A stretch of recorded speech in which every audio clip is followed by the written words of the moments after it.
Hey, what is going on, guys? It's your boy, the V-Side, the Bengal Dragon. Make sure to hit that like button, that subscribe button, follow me on Twitter, TanTaggers01, and hit that bell notification button. God damn it. Because, yeah, now you can see the effects of the dim lighting that they actually renovated. Best word to use. And yeah, I learned that, no, this is as bright as it gets. And yes, I'm making this recording at nighttime. God damn it, man! I'm just looking at the computer screen right now with my reflection.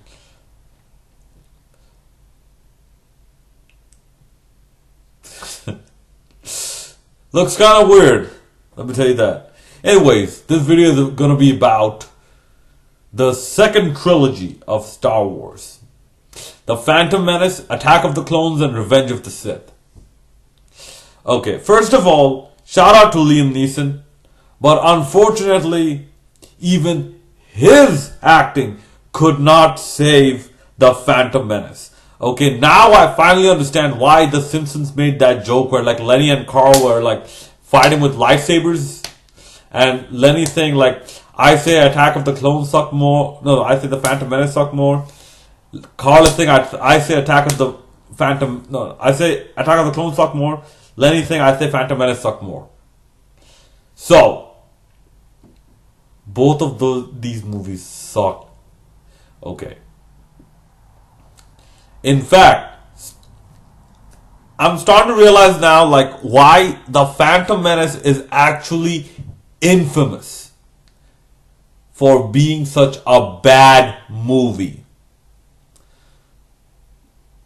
Obviously, the first, the main person to blame is Jar Jar Binks. Okay.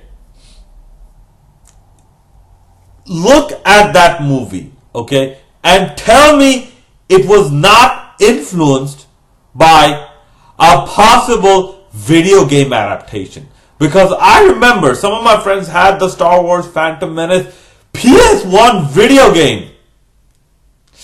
And I had Star Wars, I believe, called Jedi Last Order or Jedi Fallen Order, a video game. And no, I did not like the game that much. In fact, I went to, if I remember right, the first stage was the ship. The second stage was the swamps of Naboo. The third stage was the city of Thebes. And the fourth stage was the Thebes Palace. That's where I stopped. And the boss was Darth Maul. Okay. Darth Maul was cool. But unfortunately, he got very little camera time in the Phantom Menace.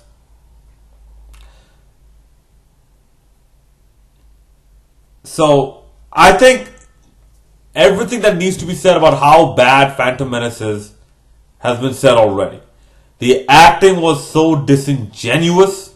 It's like they don't believe that they're in a Star Wars movie. Even what's that kid's name? Jake Lloyd. Even Jake Lloyd did not feel like. Listen. When Jingle All the Way is better than this movie, you know how bad this movie is. When a Arnold Schwarzenegger comedy movie is better than the Phantom Menace, you know how bad Star Wars have messed up.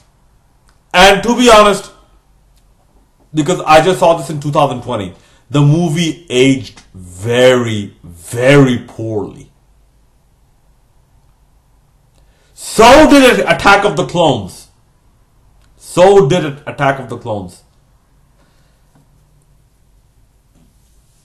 Attack of the Clones was more forgettable than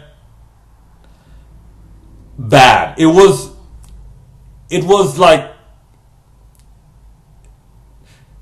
a good follow-up to the Phantom Menace. Like, you follow up one bad movie with another bad movie. The impact of the second bad movie is a little more dampened compared to the impact of a bad movie following a very good movie.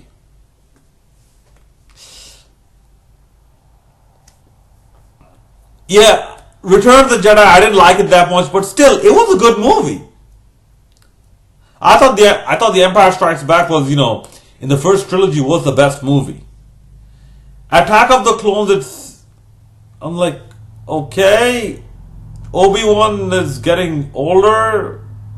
Okay, you have Yoda and the other dude. Okay, then you have Anakin Skywalker, and you have some peace negotiations and politicians. I'm like, what is this? Yeah, listen, when they try to go in a divergence like that, I like it if it is executed right. This was not executed right. You're gonna leave Jar Jar Binks of all people to lead an army? Jar Jar Binks?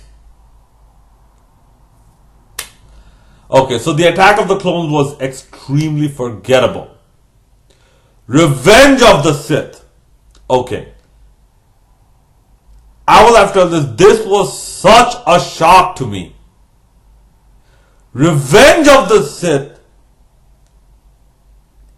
It might be my favorite Star Wars movie because it tells one story very well. And believe it or not, in a way, Star Wars has the same problem that X-Men has. X-Men, the movies, when they tell too many stories, they completely mess up. When Star Wars told too many stories, like in the Phantom Menace, in Attack of the Clones, they messed up. When they focused on one or two people, Emperor, Senator Palpatine and Anakin Skywalker, and his constant conflict with, with the light and the dark side, the light side and the dark side. And even like Yoda's involvement, how Obi-Wan Kenobi actually tied in so well into this movie. That final battle where everything is blazing all around. And Darth Vader or Anakin Skywalker and Obi-Wan Kenobi fighting it out whilst the world is burning around them. The awesome scene, the music, choreography, everything done very well. And even Obi-Wan, Skywalker's premonitions, which ultimately he could not avoid. That he turned to the dark side just to save his wife and his child. Could not avoid it. His wife ended up dying anyways. Fantastic, man. I forget the guy's name who played Anakin Skywalker or Obi-Wan Kenobi, or even Emperor Palpatine. In fact, no, you know what? Actually, I didn't look it up. At this point, I didn't care. I just wanted to see a good Star Wars movie. And believe me, my expectations in Revenge of the Sith was very low. I was very well blown away by what I saw. And this is one of those movies that makes you want to watch the original trilogy again. Unfortunately, PlayStation View went out, so that's not going to happen until I get Disney Plus. And yes, I am going to watch Rogue One as well. Apparently that happened right after Revenge of the Sith. So I want to see how they followed up Revenge of the Sith. I'm not going to watch Solo. So Revenge of the Sith, the story was done very well. The music choreography was done very well. It felt little less out of date. Okay. I'm like, oh my god, Attack of the Clones, what Obi-Wan travels to a different planet with those South Park aliens in robot form. What? It's absolute nonsense. Attack of the Clones and what you call Phantom Menace. So, Revenge of the Sith, like everything that was done wrong in Attack of the Clones and the Phantom Menace was done right in this movie. So, Attack of the Clones and Phantom Menace were so bad, it doesn't deserve a rating. But Revenge of the Sith, a solid 8 out of 10. The next movie I'll be talking about is Star Wars The Force Awakens. And boy, oh boy, I have things to say about this movie. Alright. Stick around and make sure to hit that like, subscribe, and bell notification button. Make sure to leave a comment as well. This is your boy Tanveer Saad, the Bengal Dragon, signing out.